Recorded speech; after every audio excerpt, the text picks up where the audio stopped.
ॐ भूर्भुवस्सुवः तत्सवितुर्वरेण्यं भर्गो देवस्य धीमहि धियो यो नः प्रचोदयात्। ॐ परमात्मने नमः।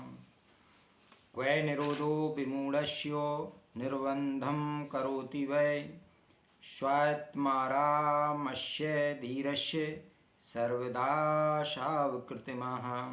क्व कहाँ निरोधा रोकना, विमूढ़स्य अविवेकी का, यह जो निर्बंधम चित्त को बांधने निरोधित करने का प्रयास करोति करता है, वह निश्चयपूर्वक स्व आत्मारामस्य आत्मस्वरूप में लीन का, धीरस्य ज्ञानी का, सर्वदा सदैव अशो यह अर्थ चित्त वृत्ति का निरोध अकृत्रिमः बिना किसी प्रयास के सहज रूप से ही जो अज्ञानी पुरुष चित्त को बांधने निरोधित करने का प्रयास करता है, उसके चित्त का निरोध कहाँ? आत्मस्वरूप में रमण करने वाले तत्व ज्ञानी की चित्त वृत्ति का निरोध बिना किसी प्रयास के सहज रूप से ही होता है। करना तो सिर्फ मन से होता है। बुरा कर्म अगर चित्त से होता है तो अच्छे कार्य भी चित्त के द्वारा ही होते हैं। भोग अगर मन के द्वारा होता है तो त्याग भी मन के द्वारा ही होता है। संसार की इच्छा अगर मन की है तो मोक्ष की आशा भी मन की ही है। जब तक मन है तब तक शांति प्राप्त नहीं हो सकती है। मन का भोजन ही कर्म होता है।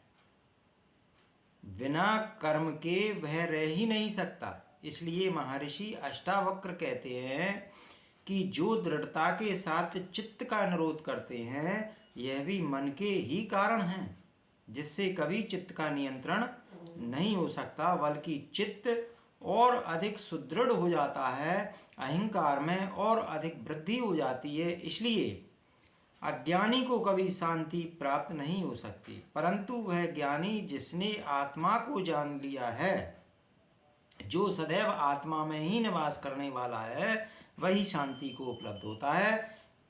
उसके चित्त पर नियंत्रण स्वाभाविक रूप से हो जाता है। दृढ़ता पूर्वक जबरदस्ती नहीं करना पड़ता है। आत्मज्ञान के द्वारा ही चित्त की वृत्तियां शांत होती हैं, करने से नहीं होती हैं।